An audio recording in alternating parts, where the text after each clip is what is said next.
কখনো কি ভেবে দেখেছেন যে ফুলকপি দিয়েও নাকি পুরি বানানো যেতে পারে?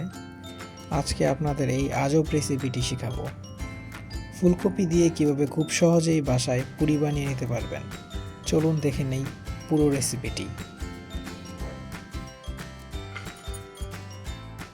ফুলকপি কুচি কুচি করে কেটে প্রথমেই এটি সিদ্ধ করতে দিয়ে দিব।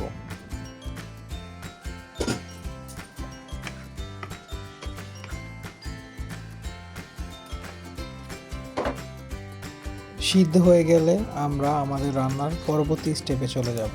এখানে তেলের মধ্যে কিছুটা কালো জিরা, রসুন, পেঁয়াজ ও কাঁচামরিচ দিয়ে নিয়েছি। এরপর একে একে মরিচ গুঁড়া, হলুদ গুঁড়া, ধনিয়া ও গরম মশলা দিয়ে ভালো করে মশলাটি কষিয়ে নিব। স্বাদ মতো লবণও অ্যাড করেছি এখানে।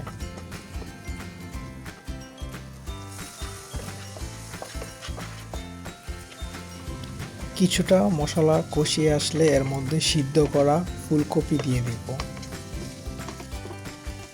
এরপর এর মধ্যে অ্যাড করব সিদ্ধ আলু।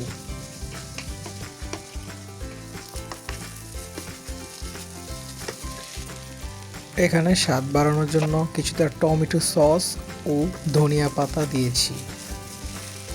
সাথে একটু চাইলে লেবুর রসও অ্যাড করতে পারেন।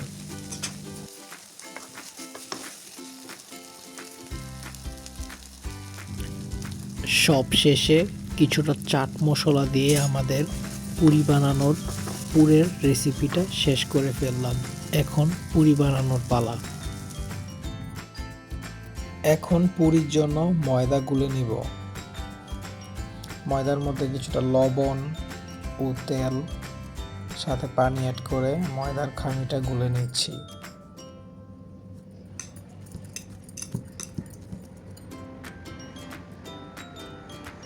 ময়দা গোলার পর এর মধ্যে কিছুটা তেল দিয়ে এটি ঘন্টাখানিক রেখে দেব।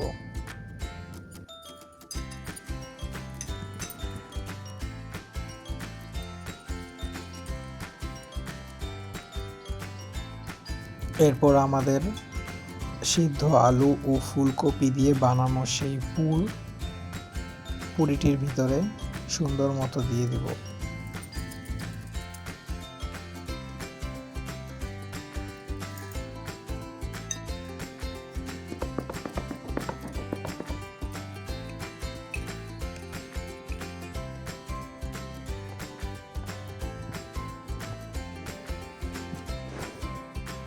এখন আমাদের বানানো পুরিগুলা ভেজে নেওয়ার পালা। ডুবো তেলে খুব সুন্দর করে পুরিগুলো একে একে দিয়ে ভেজে নেব।